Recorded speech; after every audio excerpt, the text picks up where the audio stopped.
Bueno, les voy a leer un cuento de Edgar Allan Poe, se llama El retrato ovalado. ¿El retrato? Ovalado. El castillo en el cual mi criado había decidido penetrar, aun cuando fuese por la fuerza, antes que permitirme, hallándome gravemente herido, pasar una noche al raso, era uno de esos grandes edificios, mezcla de melancolía y grandeza que durante tanto tiempo han erguido su ceñuda frente por entre los Apeninos, no tanto en la realidad como en la fantasía del Mr. Radcliffe. Según todas las apariencias, había sido temporalmente abandonado y en fecha muy reciente por su dueño. Nos instalamos en una de las habitaciones más reducidas y menos suntuosamente arregladas. Estaba situada en una apartada torre del castillo. Su decorado era rico, pero ajado y viejo. De sus paredes colgaban tapices y adornábanse con diversos y multiformes trofeos cerámicos, así como con una insólita cantidad de pinturas modernas de gran viveza, encuadradas en ricos marcos con arabescos de oro. Tal vez a causa de mi debilidad febril, incipiente en ese instante, sentía un vivo interés por estos cuadros que estaban colgados no solo de las superficies principales de las paredes, sino también de los numerosos rincones que en la extraña arquitectura del castillo hacía necesarios. Le ordené a Pedro que cerrase los pesados postigos de la habitación, puesto que ya era de noche, que encendiese los brazos de un gran candelabro que se hallaba colocado junto a la cabecera de mi cama y que descorriese de par en par las cortinas de terciopelo negro que también rodeaban mi techo. Deseaba que se hiciera todo aquello para que, al menos, si no llegaba a conciliar el sueño, pudiese distraerme alternativamente en la contemplación de aquellos cuadros y entregarme a la atenta lectura de un pequeño volumen que habíamos hallado sobre la almohada y que contenía la crítica y descripción de cada uno. Durante largo rato, muy largo rato, estuve leyendo y devota, muy devotamente, contemplé los cuadros. Las horas transcurrieron rápida y maravillosamente y llegó la profunda medianoche. Me desagradaba la posición del candelabro y extendiendo la mano dificultosamente, con objeto de no despertar a mi criado adormecido, lo coloqué de modo que sus rayos incidiesen plenamente sobre el libro. Pero este cambio produjo un efecto completamente inesperado. Los resplandores de las numerosas bujías, porque había muchas, se proyectaron entonces en un nicho de la habitación que hasta ese momento había sido dejado en sombras por una de las columnas de la cama. Distinguí, vivamente iluminado, un cuadro que hasta ese momento me había pasado inadvertido. Era el retrato de una niña que apenas empezaba a ser mujer. Dirigí una rápida ojeada a aquella pintura y cerré los ojos. ¿Por qué? En un principio no pude comprenderlo, pero mientras mis ojos continuaban cerrados, analicé en mi espíritu la razón que tenía para haberlo hecho.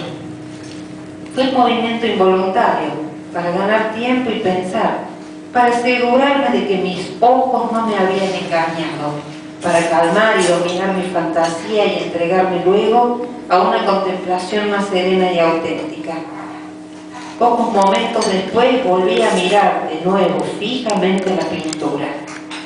Ni podía ni quería dudar lo que vi entonces claramente, porque el primer resplandor de las bujías sobre el lienzo había disipado el soñoliento estupor de mis sentidos y me había devuelto de pronto a la vida despierta. Ya he dicho que el retrato era el de una joven. Reducías a la cabeza y los hombros pintados según esa técnica que suele llamarse estilo de viñet, al modo de las cabezas predilectas de Sully. El seno, los brazos, e incluso los bucles de sus radiantes cabellos fundíanse imperceptiblemente en la vaga pero profunda sombra que servía de fondo del conjunto. El marco era ovalado, magníficamente dorado y afiligranado con arabescos. Como obra de arte, no podía encontrarse nada más admirable que la pintura misma, pero ni la factura de la obra ni la inmortal belleza de aquel semblante podían haber sido lo que tan repentinamente y con tal vehemencia me había impresionado entonces, y menos aún que mi fantasía, conmovida en su duerme vela, hubiese confundido aquella cabeza con la de un ser vivo. Me di cuenta en el acto que los pormenores del dibujo, el estilo de Viñet y el aspecto del marco hubiesen disipado inmediatamente semejante idea y me hubieran evitado toda otra distracción aún cuando fuera momentánea. Reflexionando seriamente con respecto a aquello, tal vez durante una hora, permanecí medio tendido, medio sentado, con la mirada fija en aquel retrato. Por último, satisfecho de haber acertado con el secreto real del efecto que producía sobre mí, me acosté completamente de espaldas sobre el lecho. Había adivinado que el encanto de aquella pintura consistía en una absoluta semejanza con la vida en su expresión, que primero me había estremecido y finalmente me desconcertó, subyugándome y anonadándome. Con profundo y respetuoso temor dejé de nuevo el candelabro a su posición primitiva. Una vez húbose apartado de mi vista el motivo de mi intensa agitación, busqué afanosamente el volumen que contenía el análisis de las pinturas y su historia. Volví las hojas hasta que encontré el número que correspondía al retrato ovalado y leí el impreciso y singular relato que sigue. Era una joven de particular belleza y no menos amable que llena de jovialidad, pero malhadada fue la hora en que vio, amó, casó y vivió con el pintor. Él, apasionado, estudioso, austero y teniendo ya una hora en que vio, amó, ya una esposa en su arte, ella, joven de rara belleza y no menos amable que llena de jovialidad, solo luz y sonrisa, y juguetona como un cervatillo, amante y cariñosa para todas las cosas de este mundo. Odiaba solamente el arte, que era su rival. Temía solo la paleta, los pinceles y a otros desagradables utensilios que la privaban de la presencia de su adorado. Fue, pues, algo terrible para ella oír al pintor hablar del deseo de retratar también a su joven esposa. Pero esta era humilde y obediente, y dócilmente posó sentada durante largas semanas en la sombría y alta habitación de la torre, donde filtrábase la luz sobre el lienzo solo desde arriba. Pero él, el pintor, ponía toda su afición en la obra que adelantaba de hora en hora y de día en día. Y era él un hombre apasionado, vehemente y caprichoso, que perdíase siempre en fantasías, tanto que no quería ver cómo aquella luz que hacíase tan tristemente en aquella torre solitaria marchitaba visiblemente a los ojos de todo el mundo y excepcionalmente a los suyos la salud y el alma de su mujer.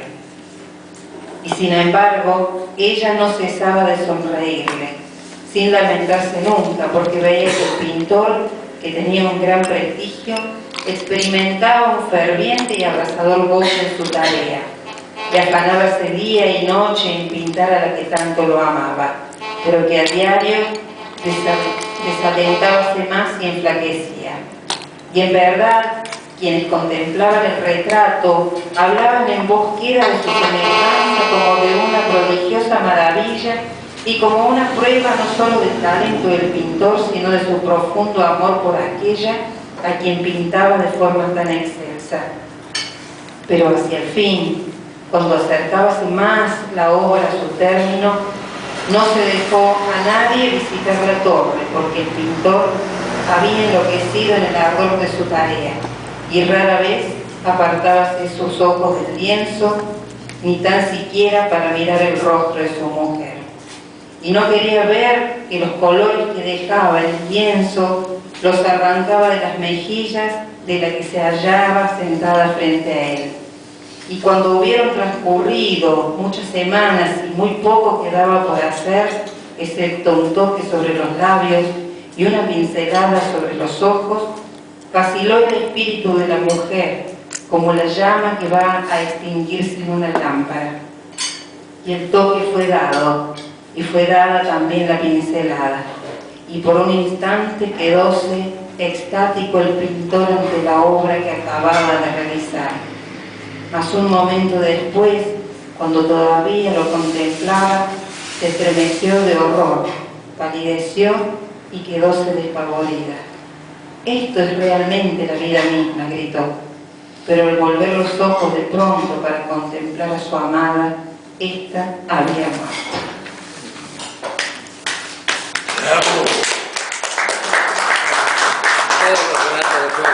Bravo.